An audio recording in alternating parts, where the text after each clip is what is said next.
Hello everyone. तो आपका जो क्लास रुक गया था नेट का वजह से, इंटरनेट का वजह से, तो उसको अभी हम रिकॉर्ड करने का कोशिश कर रहे हैं वो क्लास को। ओके, हम लोग यहाँ पे क्लास को छोड़ा था। तो जो एंटी डिफेक्शन लॉ है उसमें इम्पोर्टेंट जो एमसीक्यूज है वो क्या क्या है। सबसे पहले तो वो ऐड हुआ है, वो कैसे ऐड हुआ है, 52nd अमेंडमेंट से कॉन्स्टिट्यूशन में ऐड हुआ है और 1985 को ऐड हुआ है। और वो कौन सा जगह में ऐड हुआ है, 10th schedule of Indian constitution.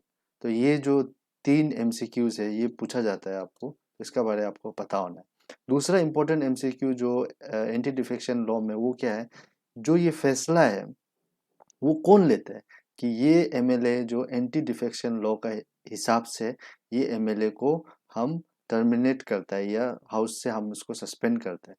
तो ये जो फैसला लेने का अथॉरिटी किसका पास है, तो फाइनल अथॉरिटी किसका पास है, प्रिसाइडिंग ऑफिसर। तो प्रिसाइडिंग ऑफिसर का बारे हम लोग पहले ही पढ़ चुका है। तो प्रिसाइडिंग ऑफिसर ऑफ लोकसभा कौन है, स्पीकर है कि नहीं। राज्यसभा कौन है, चेयरमैन। उसी तरह जो अपना अपना जो स्टेट असेंबली है, स्टेट लेजिस्लेटिव असेंबली में कौन होता है, स्पीकर होता है। ठीक है, स्पीकर अभी कौन है, ओम बिरला। और चेयरमैन तो कौन है, वाइस प्रेसिडेंट जो एक्स ऑफिशियो चेयरमैन होता है। और लेजिस्लेटिव काउंसिल अरुणाचल में कौन है, स्पीकर पीडी सोना। तो वो लोग का पास जो अल्टीमेट अथॉरिटी है किसको ये एंटी डिफेक्शन लॉ के हिसाब से बाहर करना है। ठीक है, तो नेक्स्ट टॉपिक जो हम लोग देखने जा रहा है वो क्या है, पंचायत। पंचायती राज या पंचायत बोल सकते हैं ना। तो पंचायत सिस्टम या पंचायती राज सिस्टम को हम लोग देखेगा। ठीक है, तो पंचायती राज सिस्टम को देखने से पहले आपको हम ये सवाल पूछना चाहते हैं कि हम लोग एक बार पढ़ा था कहाँ पे, डीपीएसपी में, कि एक आर्टिकल है जो क्या बोलते हैं, विलेज पंचायत होना है। ठीक है, एक आर्टिकल क्या बोलता है कि विलेज पंचायत होना है। तो विलेज पंचायत का बारे में कौन सा आर्टिकल बात करता है, स्पेशली वो डीपीएसपी में मेंशन्ड है। डीपीएसपी का आर्टिकल है वो कौन सा है, आर्टिकल 40। और स्पेसिफिकली ये सपना कौन देखा था, हमारा गांधी जी। ठीक है, तो गांधी जी का ये सपना था कि हर एक विलेज का अपना अपना पंचायत हो, क्योंकि विलेज का जो रिक्वायरमेंट है छोटा मोटा, जैसे कि फिश पॉन्ड बनाना है वो विलेज में, या नाला साफ करना है, या सैनिटेशन का एक टॉयलेट बनाना है, कॉमन टॉयलेट। तो ये सारा चीज़ के लिए पूरा एमएलए का पास जाओ, फिर एमएलए जो मिनिस्टर का पास जाओ, फिर डिपार्टमेंट का सेक्रेटरी जो आओ। तो ये जो प्रोसेस को हटाने के लिए अपना अपना विलेज में खुद का पंचायत होना है, और उसका पास में ये अथॉरिटी होना है कि वो अपना विलेज में क्या क्या चाहता है। तो ये जो सपना जो गांधी जी का था वो आर्टिकल 40 डीपीएसपी में मेंशन किया गया। तो इसी को देखते हुए, है कि नहीं, डीपीएसपी का क्या फुल फॉर्म क्या था, डायरेक्टिव। तो ये डायरेक्टिव देता है कि पॉलिसी इस तरह से बनाओ। तो उसी को देखते हुए 1952 2 अक्टूबर में एक स्कीम बना या एक प्रोग्राम बना, कम्युनिटी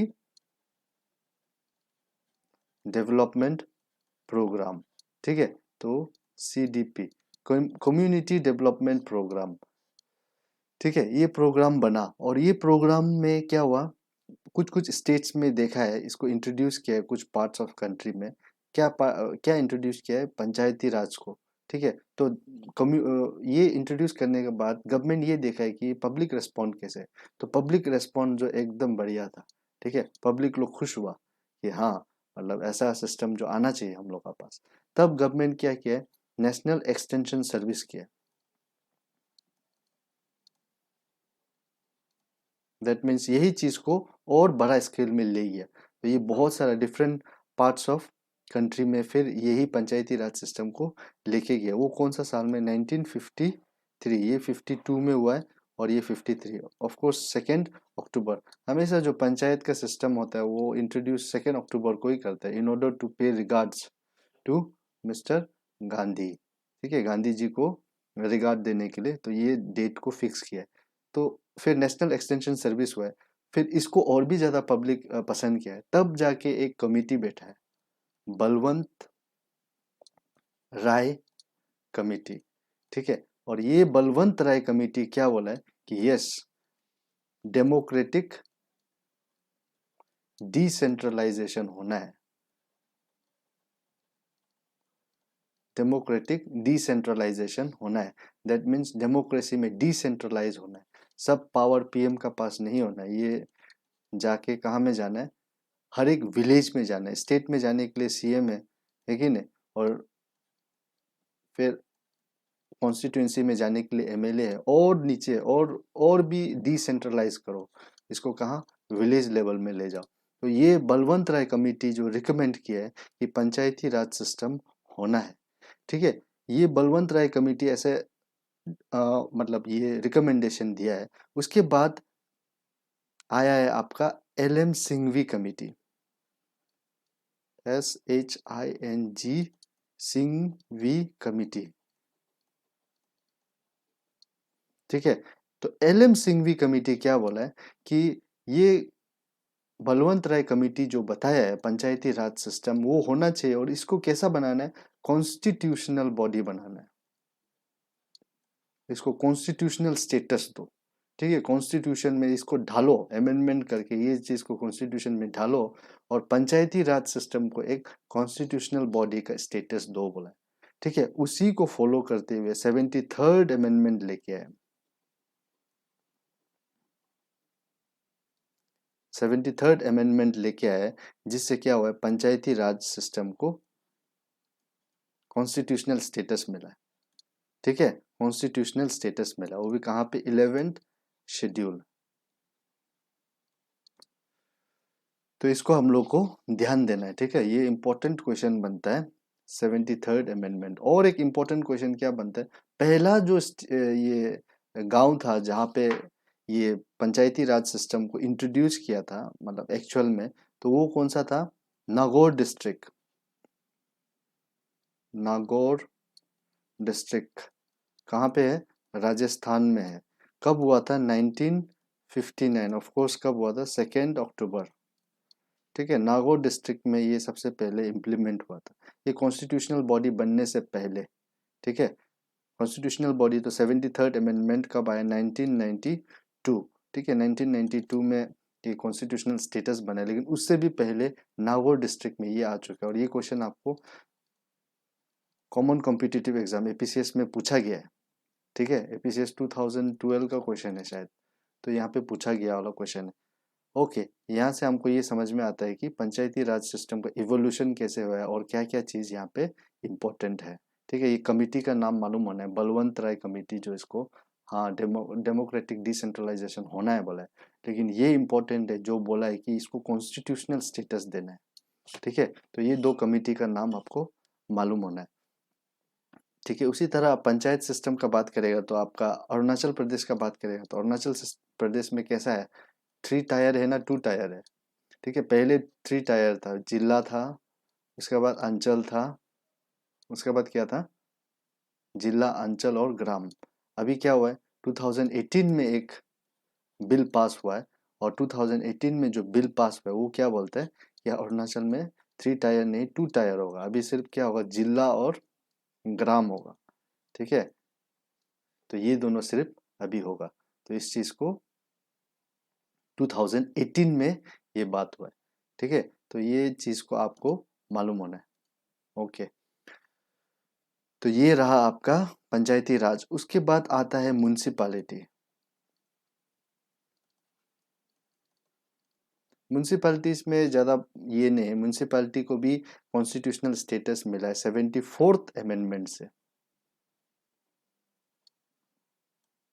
74th अमेंडमेंट से और 12th शेड्यूल में,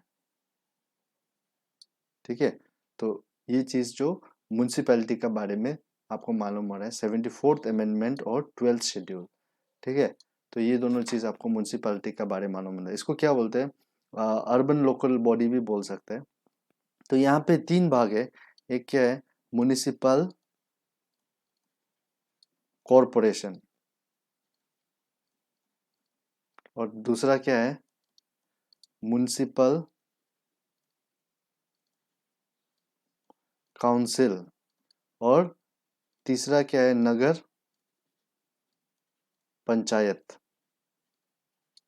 ठीक है, नगर पंचायत। ये नगर पंचायत का फॉर्मेशन कब होता है? जब ये गांव जो विलेज बनने वाला होता है, सॉरी विलेज जो टाउन में जब कन्वर्ट होने वाला था, जैसे कि आपका जो ईटानगर का आसपास का एरिया देखिए, जो पहले विलेज था अभी टाउन बनने वाला है, वहां पे गवर्नमेंट को नगर पंचायत बना सकते हैं, उसका बस प्रोविजन है।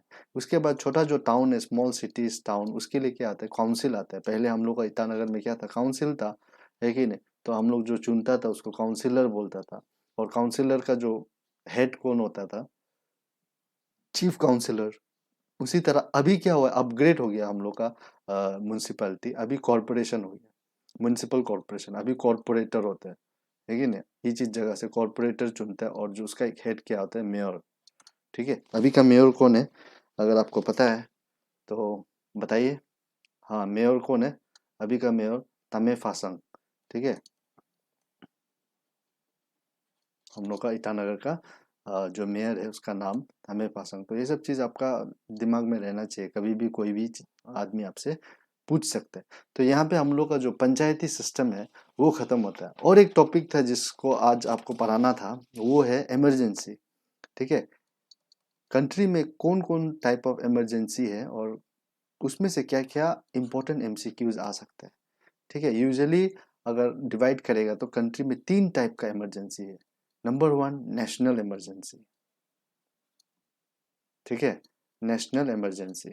और नंबर टू क्या है? स्टेट इमरजेंसी, है इसको क्या बोलते हैं? President rule. ठीक है, इसका बारे में हम लोग सुना होगा कहीं ना कहीं, आप लोग बीच में अरुणाचल में भी ये लगा था। तो और तीसरा क्या है? Financial emergency. ठीक है, तो इसको स्टेट इमरजेंसी भी हम लोग बोल सकते हैं। तो यहाँ पे हम लोग को ये तीनों का बारे समझना है वन बाय वन। तो सबसे पहले तो नेशनल इमरजेंसी का बारे हम लोग समझेगा। ये नेशनल इमरजेंसी NE लिख रहा है। ठीक है, नेशनल इमरजेंसी कब कर सकते हैं? जब आर्म्ड रेबिलियन होगा ना, या तो इसमें तीन भाग है, मतलब रीजन क्या क्या है नेशनल इमरजेंसी डिक्लेयर करने का। तो रीजन ये है कि सबसे पहले तो वार हो सकता है। वार अगर सिचुएशन हो गया तो नेशनल इमरजेंसी। नेशनल इमरजेंसी कोई एक पर्टिकुलर जगह को भी, रीजन को भी दे सकता है। ठीक है, वार लाइक सिचुएशन होना है, या तो एक्सटर्नल एग्रेशन होना है, या तो क्या होना है? आर्म्ड रेबिलियन होना है। तो ये तीन जो, ठीक है, ये तीन रीजन हो सकता है नेशनल इमरजेंसी को डिक्लेयर करने का। ठीक है, मेन इंपॉर्टेंट क्वेश्चन क्या है नेशनल इमरजेंसी का बारे? ये पूछता है कि ये कौन सा आर्टिकल में मेंशन किया, आर्टिकल 352। ठीक है, ये इंपॉर्टेंट है। आर्टिकल 352 में नेशनल इमरजेंसी का बारे में बताया गया है। ठीक है, तो नेशनल इमरजेंसी को 19 सॉरी आर्टिकल 352 में बताया गया है कि नेशनल इमरजेंसी कैसा लगेगा, या क्या क्या रीजंस बन सकता है जिसका वजह से नेशनल इमरजेंसी लग सकता है। और एक चीज क्वेश्चन ये है कि इंडिया में अभी तक नेशनल इमरजेंसी कितना बार लगा है? How many times? ठीक है, how many times national emergency India में लगा है? तो इंडिया में कितना बार लगा है? 3 बार, 3 टाइम्स। ये इंपॉर्टेंट है, ये पूछा जाता है। सबसे पहला तो 1962। क्यों? यहाँ पे इंडो चाइना वार हुआ था, ये हम लोग को पता होना है। ठीक है, 1962 में इंडो चाइना वार हुआ था। और चाइना, इंडो चाइना में भी इंडिया में कौन कौन सा जगह? नेफा। ठीक है, तो ये चीज हम लोग को मालूम होना है, ये नंबर वन। सेकेंड क्या हुआ था? 1971। ठीक है, 71 में क्या हुआ था? पाकिस्तान का साथ, इंडो पाक। ठीक है, और तीसरा क्या है? 1975, ये क्या हुआ था? इसमें इंदिरा गांधी ने किया था।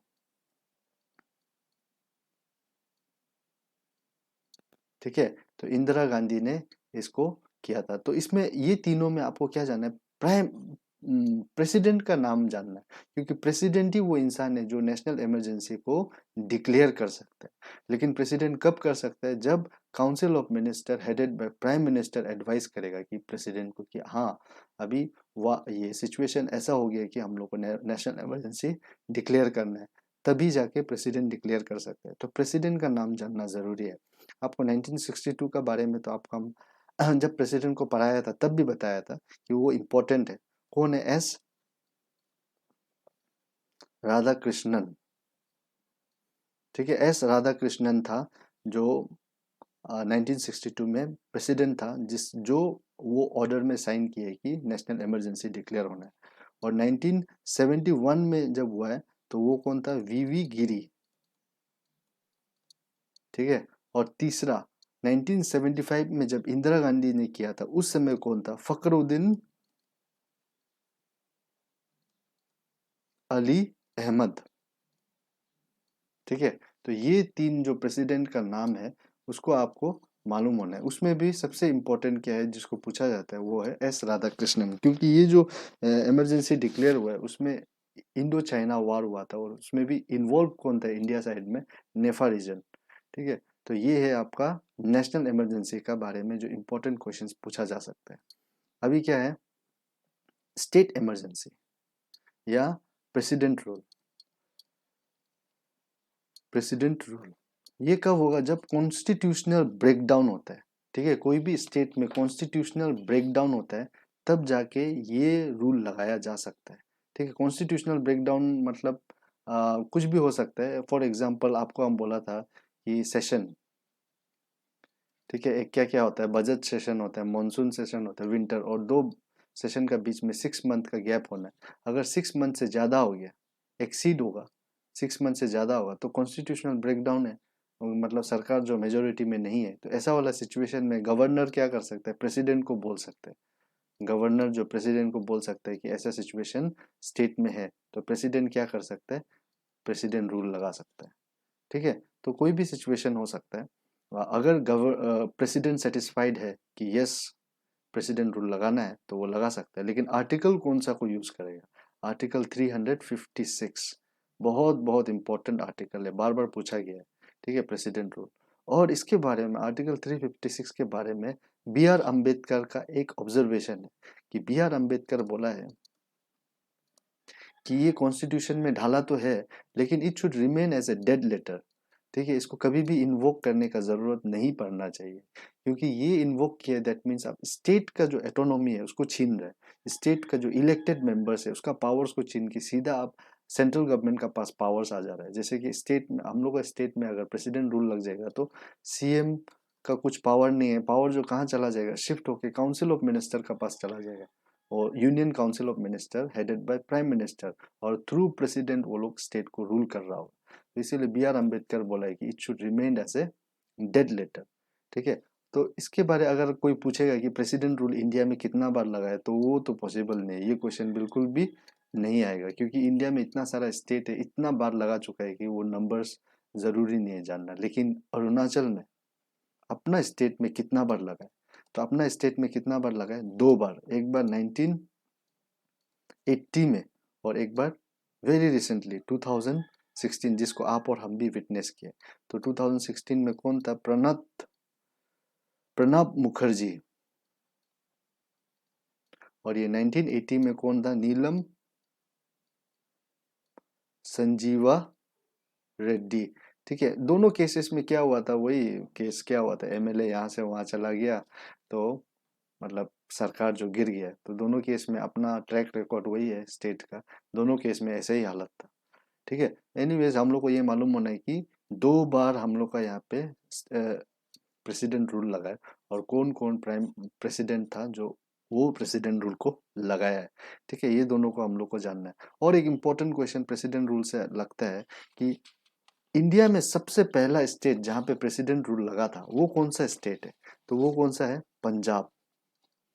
ठीक है, 1951 में पहली बार प्रेसिडेंट रूल लगा है, वो कहाँ पे लगा था, पंजाब में लगा था। ठीक है, अभी दूसरा चीज क्या है, प्रेसिडेंट रूल देख लिया, नेशनल इमरजेंसी देख लिया, अभी फाइनेंशियल इमरजेंसी।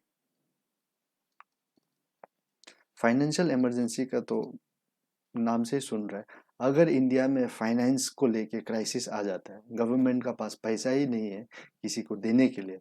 ठीक है, गवर्नमेंट का जो एम्प्लॉयज है उसको सैलरी देने का पैसा नहीं है। ठीक है, सुप्रीम कोर्ट है, जुडिशरी है, लेजिस्लेचर है, उसको चलाने का पैसा नहीं है। तब जाके गवर्नमेंट जो फाइनेंशियल क्राइसिस में आ जाता है, और फाइनेंशियल क्राइसिस में जब आता है गवर्नमेंट डिक्लेयर कर देता है कि हाँ हम लोग का पास अभी मतलब पैसा का बहुत ही खराब हालत में है, तो हम लोग स्टेट को या कंट्री को क्या करेगा, फाइनेंशियल इमरजेंसी में लेके आएगा। तो वो आर्टिकल क्या यूज करेगा, आर्टिकल 360। ठीक है, आर्टिकल 360 को यूज करके वो क्या बोलेगा कि हम लोग का कंट्री जो अभी फाइनेंशियल इमरजेंसी में जाएगा। ठीक है, यहाँ से एक क्वेश्चन आता है, दो क्वेश्चन है, आर्टिकल और दूसरा इंडिया में कितना बार फाइनेंशियल इमरजेंसी लगा है, हाउ मेनी टाइम्स। ये क्वेश्चन बार बार पूछा गया है कि कितना बार इमरजेंसी लगा है, फाइनेंशियल इमरजेंसी। तो आंसर क्या है, नील। एक बार भी ऐसा सिचुएशन नहीं आया इंडिया में कि फाइनेंशियल इमरजेंसी लगाया जाए। ठीक है, और क्यों चाहेगा, कोई गवर्नमेंट कभी भी नहीं चाहेगा। अभी भी प्रेजेंटली भी सिचुएशन ऐसे है, फाइनेंशियल क्राइसिस वाला सिचुएशन है, लेकिन भी गवर्नमेंट कभी भी फाइनेंशियल इमरजेंसी डिक्लेयर नहीं करेगा। इस डिक्लेयर कर दिया, इसका ये मतलब है कि गवर्नमेंट फेल हुआ है, पॉलिसीज उसका काम नहीं किया, इसीलिए स्टेट जो फाइनेंशियल क्राइसिस में चला गया। और अगर डिक्लेयर करता है तो नेक्स्ट इलेक्शन वो हारने का चांसेस बढ़ जाता है, इसीलिए इसको यूजुअली नहीं करता है। और आपका पास सबूत भी है, आज तक इंडिया में कभी भी फाइनेंशियल इमरजेंसी को डिक्लेयर नहीं किया।